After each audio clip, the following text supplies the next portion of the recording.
আসসালামু আলাইকুম। আমরা আসছি যশোর থেকে। তো আমাদের উদ্দেশ্য বরিশালে যাব। তো আমরা তো অনেক হাট দেখেছি, অনেক টাকার হাট দেখেছি, কিন্তু আমরা আজকে এখন যে হাটে আছি সেটা কিন্তু পয়সার হাট। তো চলেন এই পয়সার হাট কেন নামকরণ করা হলো আমরা এখানে স্থানীয় মানুষের কাছে শুনবো। তো আসুন। আচ্ছা, ভালো আছেন?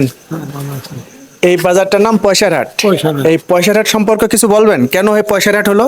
পয়সার হাট হইলো এটা তো ওই আগল যারা একটা নাম হয়েছে, পয়সার হাট একটা নাম হয়েছে। এখানে বলে মুরব্বীরা বলছে যে এখানে মারিকেট গিয়ে আগল যারাটা এইখানে টাকা গুনছে, এই জন্য পয়সার হাট হয়েছে। ও, এই কারণে পয়সার হাট বলা হয়। হ্যাঁ, এই জন্য পয়সার হাট বলা হয়। মানে তখন এখানে সবকিছু পয়সা দিয়ে পরিচালনা করা হয়তো বাজারটাকে, তাই তো? হ্যাঁ, পয়সার হাট সব। তো বন্ধুরা, আপনারা তো শুনলেন আসলে পয়সার হাট কেন নাম করা হয়েছে। তো এত রাত্রে দেখেন যে এখানে অনেক মানুষ আছে।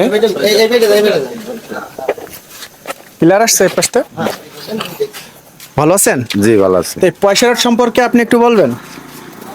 ওই যে মুরব্বী যে কথা বললো একই কথা, একই কথা। একই কথা। আর এখানে রাত্র 24 ঘন্টায় দোকান খোলা থাকে। 24 ঘন্টায়? জি, যেহেতু মাছের আড়ত আছে তো, আচ্ছা আচ্ছা। এই মাছের আড়তের গভীর রাতে কারণে মাছ আসে? হ্যাঁ, মাছ আসে 2টার পরেই মাছ আসা দেবে।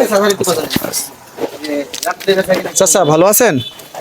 তো এখন তো রাত অনেক গভীর হয়ে গেছে। তো আপনার এই দোকানটা কি সারা রাত খোলা থাকে? হ্যাঁ, আমরা 4টে বন্ধু সারাই দিয়ে এখানে দোকান খোলা। খোলা থাকে। 3টে বাজে মাছের বেচা কিনা রাখায় 3:30। আচ্ছা আচ্ছা। আর কিছু বাদে এখানে দেখা যাচ্ছে যে পাইকারি যারা মাছ কিনে তারা চলে আসবে। হ্যাঁ, 3টার দিকে আর এটা দিয়ে এরকম। তো বন্ধুরা, দেখলেন যে আসলে আমরা পয়সার হাটে আসছি। এই পয়সার মানে কি আমরা সেটাও কিন্তু আপনাদের জানালাম, এবং এই দোকান কিন্তু সারা রাতে খোলা থাকে। তো যারা আসবেন আসলে মুরব্বী কিন্তু সবার সেবা দেওয়ার জন্যই, এর শুধু ব্যবসা না, তা এটা কিন্তু একটা মানুষের সেবা এক ধরনের। তো সবাই ভালো থাকবেন, ভিডিওটা শেয়ার করবেন।